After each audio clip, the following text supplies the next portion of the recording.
ഇതുപോലെ ഒരു സാഹചര്യത്തിൽ, ഈ രാഷ്ട്രീയ സാഹചര്യത്തിൽ ഇന്ത്യയിലെ തന്നെ ഏറ്റവും പ്രായം കുറഞ്ഞ ഒരു ചെയർപേഴ്സൺ പാലായിലെ അമരത്ത് വരുമ്പോൾ ഒരു പിതാവ് എന്ന രീതിയിലും ഞങ്ങളുടെ കുടുംബത്തിൽ നിന്ന് ഒരാളെന്ന രീതിയിലും അതിലെല്ലാം ഉപരി പാലായിക്ക് ഇതുപോലെ ഒരു ഇത് കിട്ടിയതിൽ വലിയ സന്തോഷം തോന്നുന്നു.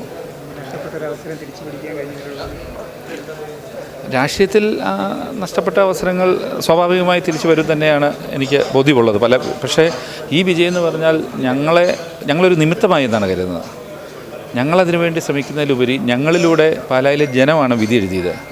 അവർ ചെയ്തു കൂട്ടിയ രാഷ്ട്രീയ നെറുകേടിന്, രാഷ്ട്രീയമായി നമ്മളെ ഒരു വ്യക്തിയെ തേജോവധം ചെയ്യുന്നതിനും വ്യക്തിഹത്യ നടത്തുന്നതിനും രാഷ്ട്രീയ ഉന്മൂലനം ചെയ്യുന്നതിനും നടത്തിയ ഒരു ശ്രമം, ഇവിടെ കൗൺസിൽ ഹാളിൽ ഫോട്ടോ ഇരിക്കുന്ന മഹാനായ മാണിസാറിൻ്റെ അദ്ദേഹത്തിൻ്റെ ആ നന്മകളൊന്നും ലഭിക്കാത്ത അദ്ദേഹത്തിൻ്റെ പിന്തലമുറക്കാർ അവർ കാണിച്ചു കൂട്ടിയ ആ ഒരു രാഷ്ട്രീയ നെറുകേടിന് പാലായിലെ ജനങ്ങൾ വിധിയെഴുതി.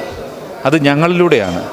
ഇവിടം കൊണ്ട് ഇത് തീരുന്നില്ല എന്നാണ് എനിക്ക് തോന്നുന്നത്. വരാൻ പോകുന്ന നിയമസഭാ ഇലക്ഷന് ഇതിലും വലിയ തിരിച്ചടികൾ ഈ രാഷ്ട്രീയ നെറുകേട് കാണിച്ചവർക്കുണ്ടാകും എന്നാണ് ഞാൻ പ്രതീക്ഷിക്കുന്നത്.